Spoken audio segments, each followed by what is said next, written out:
Thank you for joining us here on Manufacturing Talk Radio. I'm Tim Grady with Lou Weiss, who is the founder of Manufacturing Talk Radio. And we are doing interviews with the Institute for Supply Management at their conference in Orlando, Florida, which is taking place at the moment, and posting those interviews on our website. And some very exciting things, and one in particular that you should pay attention to is our interview with Credit Risk Monitor. It might wake you up, it might scare you to death, Lou. I took a Valium a little while ago, so I think I'll be okay. Interesting stuff, and we really will enjoy Tom Derry, CEO of the Institute Supply Management, who you and I know for about 10 years. And great organization. It's been around since 100 and some odd years. The J. Shipman Award was started in 1931, which they are going to have the award winner today. And actually, we will be interviewing that gentleman. So stick around and listen to what everybody's got to say. It's a wild and woolly place that we're living in right now. It certainly is. And so, as Lou said, stay tuned. Thanks for joining us here on Manufacturing Talk Radio in our interviews for the Institute for Supply Management Conference in Orlando, Florida. Welcome, everyone, to this episode of Manufacturing Talk Radio. We are very pleased to be joined by Jimmy Anklesaria, who is the founder of the Anklesaria Group. And Lou and I have been talking with Jimmy about his presence at the Institute for Supply Management, or the ISM conference, down in Orlando, Florida, because Jimmy received the J. Shipman Gold Medal Award, which is given to one supply chain executive each year. It's the highest award that the Institute for Supply Management gives to someone who's devoted their life to supply chain and procurement. So, Jimmy, welcome to Manufacturing Talk Radio. Oh, thank you, Tim. Thank you, Lou. Pleasure to be here. And congratulations to you. Well, thank you. It's very humbling. So why don't you give us a little background without all the degrees and so on and so forth, but give us a little insight into how you got to where you are. Well, Lou, I grew up in India and was more in the accounting, finance, and law background, in a family of entrepreneurs, very large liquor business. And I came to the United States in 1983 to do an MBA with the intention of picking up some knowledge of the West and taking it back and changing the course of my family companies. And I met a professor at the University of San Diego, David Burt, who convinced me in a very interesting and very commonsensical way why procurement was this strategically important function within an organization. Because as a young, brash finance guy, I felt procurement was basically 3 bids and a cloud of dust. So he convinced me that if 60 to 70% of the company's revenue is spent through this organization, call it purchasing, procurement, supply chain, you name it, how could you possibly spend that type of money through an organization that you consider not strategic? So I drank the Kool-Aid and I wanted to learn from him, which I did. He was my mentor, my professor, and then became my co-author, my friend, until he passed away sadly last year at the ripe old age of 89. And in the meantime, we wrote a book called ZeroBased Pricing in the late 80s, along with the head of procurement at Polaroid, Warren Norquist. So that book, ZeroBased Pricing, sort of catapulted me because I was the young guy among the 3, and I went out to do the speaking. And before I knew it, I was getting calls from all around the world to come talk to them about zero-based pricing, which is nothing better or worse than cost modeling. And then it was pretty much, going around the world and transforming some of the biggest and best companies. And I learned more than what I taught, I'll be honest with you. And as part of my philanthropic side, give back to university, give back to academia by not only giving them money to build buildings and endowments, but also to give myself. So I've taught at least one class at the University of San Diego from 85 to 2005. And then from 2006 till today, I've been at the University of California, UCSD, Grady School of Management, which we've now moved over to the School of Engineering. So it's been a great ride. I couldn't have asked for anything more. So the question, which some of our listeners may be questioning themselves, what is zero-based pricing? Well, it's very simple. I mean, it's just like zero-based budgeting. You see, the typical tendency is when a supplier gives you a price, you look at that price and try to get 5 or 10 or 15% down from a price. And my theory and my belief is a percentage of a wrong number is a wrong number. So if you took 100% and that number is wrong and you took 20% off, all you have is 0.8 wrong number. So zero-based pricing was created initially at Polaroid to do a bottoms-up cost buildup. So before you decide what a price is, you start by saying, what are the elements of cost, material, labor, overhead, GSA, and profit, and try to use data and factual basis to build up that and say, okay, if the cost is 60 or 70 or whatever it is, what is a fair margin? And it's not what's fair, it's what's competitive. So being able to understand from industry statistics what a certain industry margin would be, and then making sure the supplier is rewarded for that margin. So if you're in an industry where the margin is 2%, like in the grocery business, and we were able to give you 3%, you should be happy and not expect 25%, which is what the software company would make. So it's basically fact-based negotiation from a bottoms-up, Lou, if that's quite a quick way of answering it. Is the economy the way it is right now affecting the zero-based pricing? Absolutely. In fact, last week I was on a webinar with a group in London, and my topic was managing costs during inflationary periods. You see, the thing about cost management, everybody thinks that cost management means you lower the price. It's not true, because if I'm buying something which is fabricated from steel or plastics in today's world, I'm buying a plastic housing, and my supplier comes back and tells me that, plastic prices have gone up, oil has gone up 50, 60%, natural gas has gone up 122%. And if that's my main ingredient, how am I conceivably going to give you a 10% discount when my input costs have gone up by 50, 60, 70%?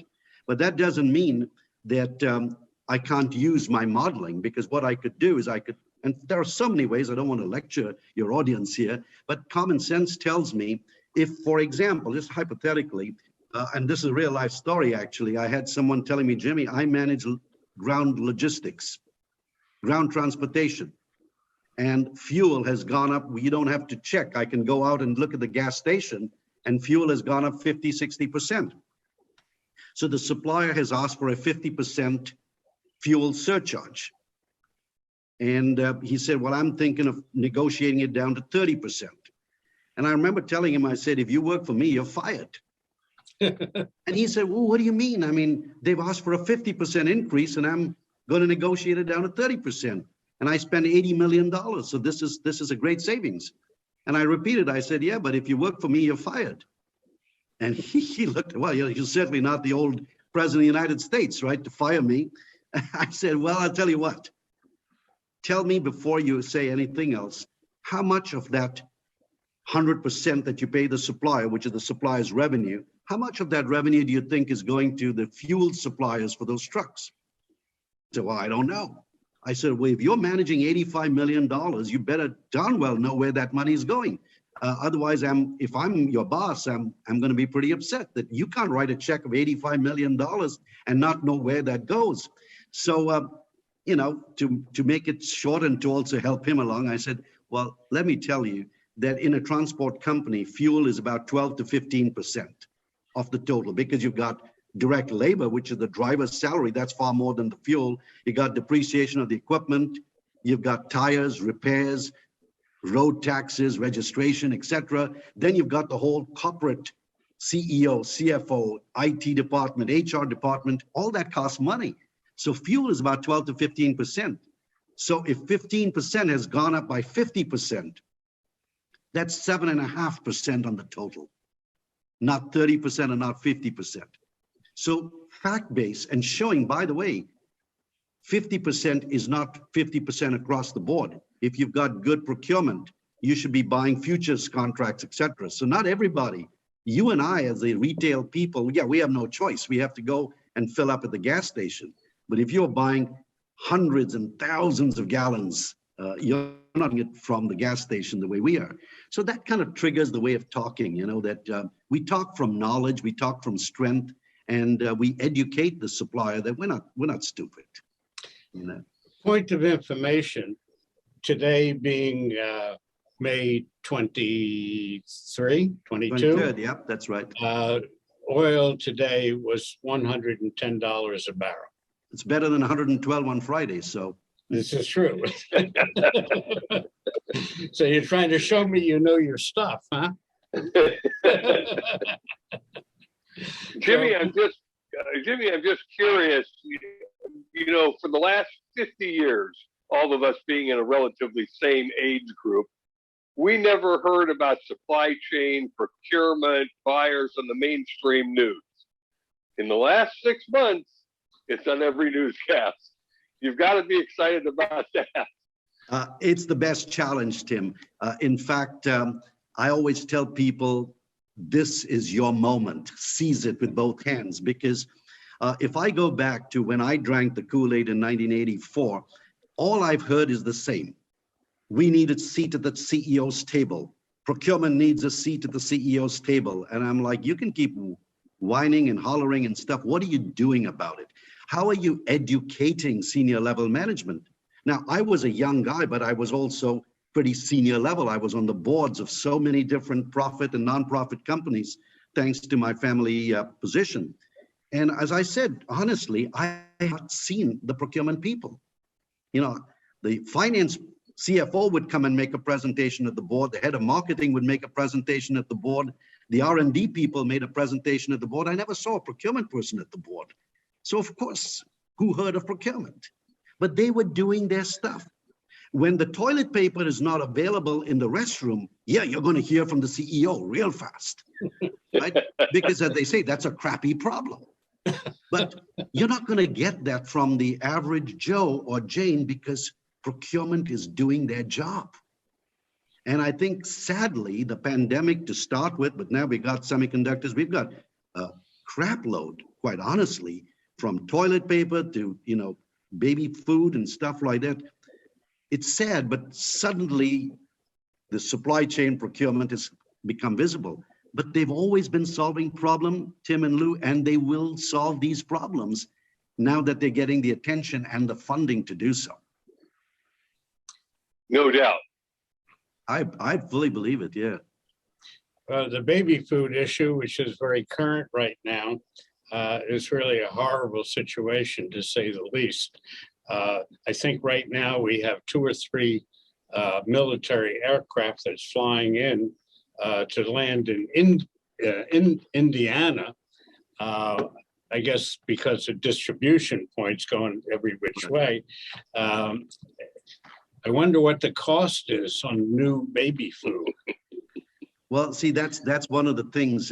When you do stuff during a crisis, cost goes out the window. Availability is number one.